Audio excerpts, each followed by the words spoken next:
Nora Bonsokan is a mother of 4 and wife of an out-of-work electrician. She left her family when her youngest was only 1 year old.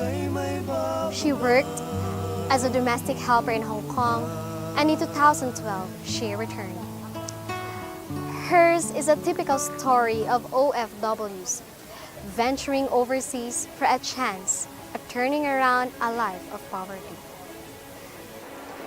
Interviews you'll be watching show overseas employment and business management principles, which our OFW entrepreneurs have applied successfully.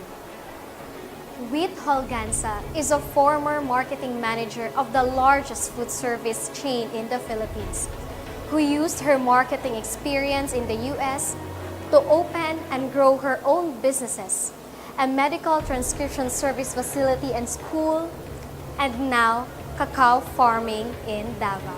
So, yun ang mahalaga sa isang OFW for proper reintegration. Kailangan pag-aralan niya kung ano ang gusto niyang pasukin, kung hindi na niya balak ipagpatuloy ang dati niyang career at i-reinvent na niya ang sarili niya. Pangalawa, tingnan niya kung ano yung available resources niya. Dahil yung kanyang pipiliing pasukin na negosyo or ibang career, didiktahan ito kung anong available resources niya. At pangatlo naman, tingnan mo kung saan matatag at malago ang iyong network. Dahil sa kung saan malago ang network mo, katulad sa akin, malago ang network ko sa Davao, diyan ka, ang chances mo for success at ang chances mo for is higher kapag babalik ka in locations where your network is very, very robust. The OFW often asks, what type of business should I go into? The advice of most business gurus is, go for what is not yet available in the market. Take stock of your resources. What is it that you are good at, which you can make into a successful business enterprise? As a child, Mirna Padilla used to dive for seaweed to be able to eat. She has transformed herself from being a domestic helper in Hong Kong into one of the most iconic figures of successful reintegration. She is now one of the major IT BPO players in Davao. Importante po talaga, sir, sa isang tao is you have the courage to try and do not be fearful na hindi ka matakot na ma-fail. Kasi hindi ka naman matuto kung hindi ka mapaso eh. Hindi mo malaman na iyan ay mainit at masakit kung hindi mo masubukan. That's why success start from there. By trying, by overcoming the fear. If you want to get into kanasang business, number one yun na sa imong mind is kung unsa imong passion, sa imong ganahan ba. Nindot sad gyud og ibalik diri sa Pilipinas because ang imong family ties mulig-on unya lesser kayo ang kanang break up sa pamilya. Don't allow yourself to be tied down to just earning a monthly pay. Mike Bolos of Guagua, Pampanga was one of the most highly paid Filipinos in Saudi Arabia in the late 1990s and early 2000s, and one of the most ardent supporters of the Overseas Absentee Voting Act. Running a business is not easy. Does not start when you get back home.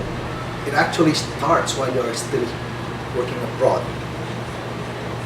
I say that because if you are intent and planning to start a business when you go back home to the Philippines, better learn now while you are still abroad. In your work, what do you do? Is there something in what you're doing now that you could probably turn into a business when you go home? If so, learn everything you can about the work that you're doing now, which you can turn into a business when you get home. Another thing while abroad is maximize your time. Don't waste your time. If you can do 2-3 jobs all at the same time, do it. Communicating with the family and loved ones And making it a habit not only cures your boredom and strengthens the bonds of family, it also ensures that the savings plan the whole family have agreed upon is being followed. Actually, nung first na bakasyon ko, yung 11 months ko, 3 years old na siya. Kasi 2 years contract, di ba? 3 years old na siya. Nung dumating ako, alam mo, naiyak ako. Kaiyakin ako dito eh. Nung dumating ako kasi, nung 3 years old ko, nilampasan ako. Nung dumating ako, yung siyayakapin ko, nilampasan ako. Kaya yun, masakit. Running a business can be challenging and even frustrating.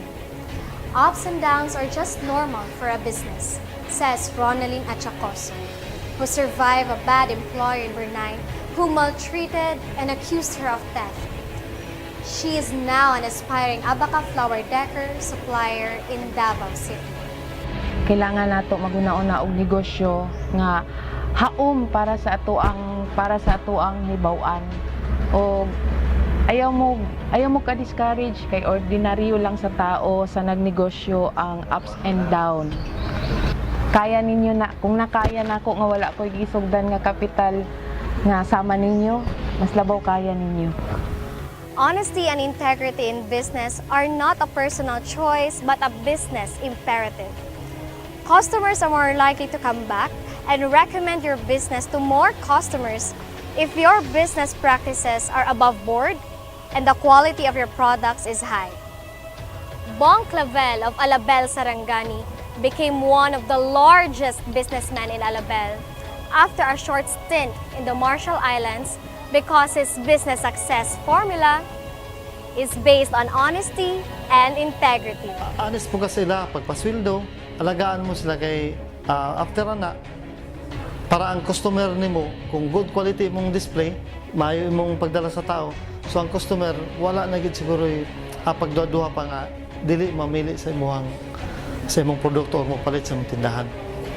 In volunteer work, Tony Ranke worked for nearly 2 decades in Saudi Arabia before finally deciding to walk the talk.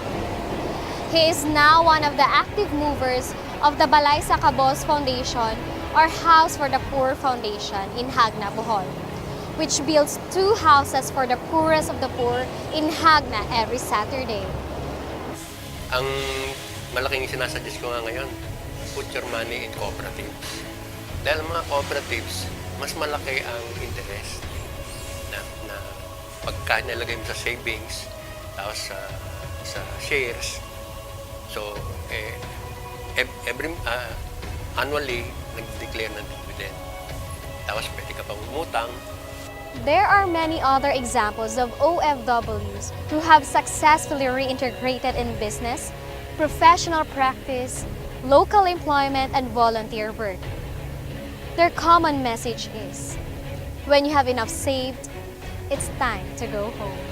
So, madaling salita, umuwi ako. Inasikaso ko yung negosyo ko. Sabi ko, kailangan ko talaga itong pukusan kasi mas masarap pala dito sa Pilipinas. So, yun na nga. Pinukusan ko, sabi ko kay Mrs., dito na tayo kasi ganun din eh, sayang.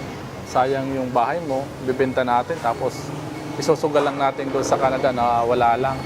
And working abroad, away from your family, away from your child, away from your parents, it's a very hard choice to make. I wanted to save my business, I wanted to be with my family, and I wanted to help my kababayan. I wanted to help people here to be employed. I had a business here. I only have to have extra money to save the business. Sa pagnegosyo, magamay ug madako ang imong puhunan. Kung dili ka kugihan, agresibo sa imuhang pagnegosyo, di jud ka mo asinso. Pero kanang sa 10,000, kung boto naon gamay ra na siya sa negosyo. Pero sa pagtimbayayong namo sa akong pamilya, sa akong bana, kauban sa akong mga anak, nga nagkahiusa mi sa amuhang negosyo nga gisugdan, hilambo mi, hing asinso mi, nakabalay mi, nakagraduate akong mga anak, naka-eskwela akong mga anak. I was an OFW twice over, but now that I'm back, I'm happy to be home. And here I was able to find my niche. Even at my age of 52, I realized there's no such thing as old age to keep you just sitting in a corner. No? I was able to nurture what I learned in my work abroad, was able to develop my skills in writing. And now I've reached the international stage, because going abroad at the expense of Dugot is one thing, but representing the Philippines is another thing. I am proud to be a Filipino and also proud to have been an OFW. Ang message ko para sa mga kapwa ko OFWs na bumalik na or nagbabalak palang bumalik sa Pilipinas, napakalaki ng impact natin dahil sa yung karunungan na na-acquire natin nung nasa labas tayo, talagang pwede natin gamitin pagbalik natin dito. Hindi lang tayo nakatulong sa sarili natin at napalago ang sariling negosyo natin, pero nakatulong pa tayo sa kababayan natin dahil it's time for us to pay it forward. Ang laki ng opportunity natin nung nasa labas tayo, pero kung uuwi tayo para tumulong sa kabayan natin, doble at 100-fold pa yung balik sa atin. So, sana samahan nyo kami dito sa advocacy na to at tulungan natin ang ating mga kababayan. Magbalik bansa tayo. Kaya mga kababayan, handa na ba kayong bumalik? Ang NRCO, OWA, POEA, at ang buong Department of Labor and Employment, 10 na mga partner institutions na mga ito ay handang tumulong sa inyo. Mangyaring puntahan lamang ang NRCO sa pinakamalapit na regional office ng Department of Labor and Employment o sa main office ito sa Maynila sa address na ito. Maraming salamat po.